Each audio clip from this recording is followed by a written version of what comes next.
It was a period of profound transformation. Great empires that once seemed eternal were showing cracks.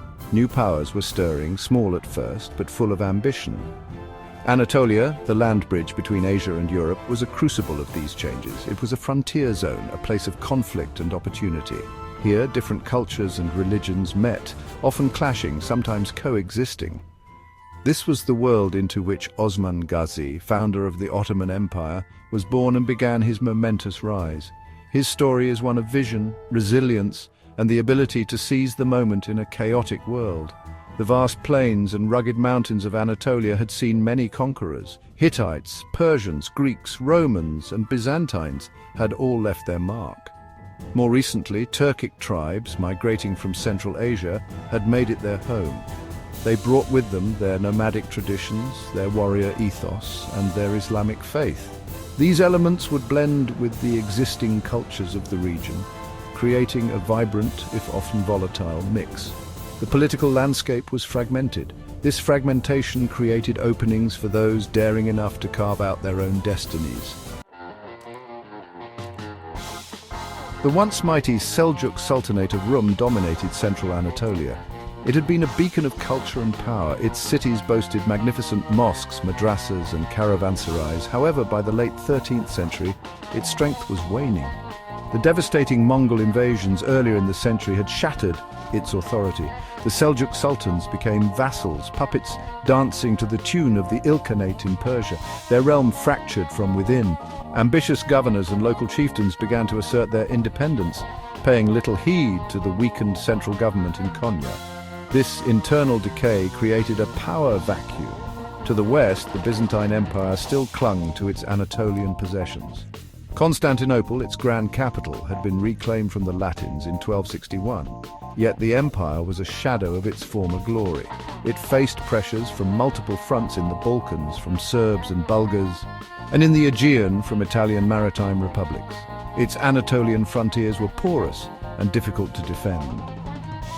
Byzantine border lords, known as tekfurs, governed their local fortresses and towns with considerable autonomy. Some were loyal, others opportunistic, their allegiances shifting with the political winds. Osman Bey, or Osman Gazi as he would become known, inherited leadership of the Kai tribe from his father Ertugrul. This occurred around the year 1280. The Kai were one of many Oghuz Turkic tribes that had settled in Anatolia. Their territory was small, nestled in the hilly region of Bithynia, on the very edge of Byzantine influence. Osman was young, perhaps in his early 20s, when he took command. Early sources portray him as a man of great courage, wisdom, and charisma. He possessed the qualities necessary to lead a frontier community in perilous times. He inspired loyalty among his followers. His leadership was not based solely on lineage.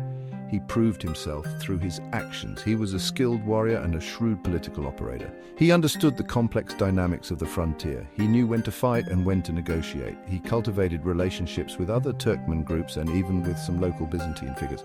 Sheikh Edebali, a respected religious leader, became his father-in-law and a key advisor. This connection bolstered Osman's legitimacy and provided spiritual guidance.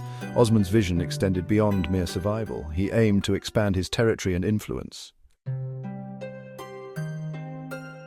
Among the Byzantine strongholds near Osman's territory was the fortified town of Iniegol. It was located in a fertile plain, controlling important local routes. Its tekfur, or governor, was a man named Aya Nikola. He viewed the growing power of Osman and his Turkmen warriors with increasing alarm. Inegol was not a major imperial city, but it was a significant local center. Its walls were strong, and its garrison was capable of defending it. Aya Nikola was not inclined to submit to this upstart Turkmen bey from Sogut. He represented Byzantine authority, however tenuous it might be on the frontier.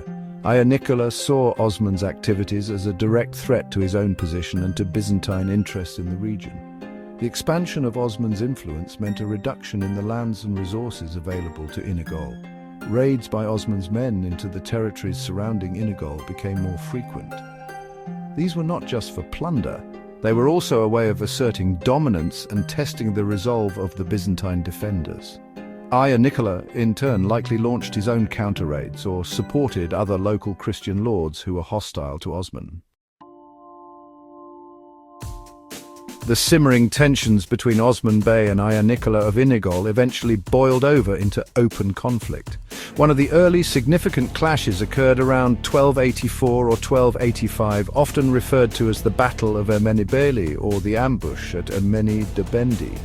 In this engagement, Osman's forces confronted a Byzantine contingent, likely sent from or allied with Inigol.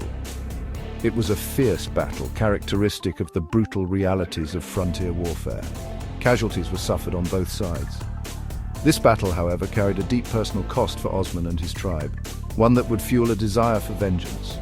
During this battle, Bayhoka, the young son of Savci Bey, who was Osman's elder brother, was killed. Bayhoka was Osman's nephew. His death was a tragic loss. Bayhoka's demise sent ripples of grief and anger through the Kai tribe. The initial encounter at Ermenibeli, where Bayhoka fell, was a harsh lesson. However, Osman was a leader who learned from experience. He understood that overcoming a fortified town like Inegol and a wary enemy like Aya Nicola required more than just bravery. It demanded careful planning and astute military strategy. Several years later, around 1299, Osman prepared for a more decisive campaign. He knew that Aya Nicola would be expecting a direct assault or perhaps another skirmish in the open field. Osman decided to use the terrain and his enemy's expectations to his advantage. His plan involved a classic military tactic, the ambush. The Ermenibeli Pass, a narrow defile in the mountains, was a known route and a potential choke point. Osman had likely scouted it thoroughly. He divided his forces. A portion of his warriors was tasked with luring the Inigol forces out of their fortress and into the pass. The main body of his army lay hidden, waiting to spring the trap. This strategy required discipline, patience, and precise coordination among his men. It was a gamble, but one that offered the prospect of a significant victory if successful. Following the decisive victory at Ermenibeli, the path to Inegol lay open for Osman. The town's primary defenders had been routed, and its leadership was likely in disarray, especially if Aya Nicola had indeed perished. Osman pressed his advantage. He marched his forces to Inegol and laid siege to the town. While Ottoman siegecraft was still in its early stages of development compared to later centuries, the psychological impact of the field victory, combined with the determination of Osman's warriors, would have been immense. The defenders within Inegol faced a grim prospect. The siege of Inegol did not last for an excessively long time. According to most sources, the town was isolated. No significant Byzantine relief force was forthcoming to save it. The defeat at Ermenibeli had broken its will to resist. Eventually, Inegol surrendered to Osman Gazi. This event, occurring around 1299 or shortly thereafter, marked a significant milestone. The conquest of Inegol was far more than just another battle won. It served as a critical foundation stone upon which Osman Gazi would build his expanding principality. The victory provided immense momentum.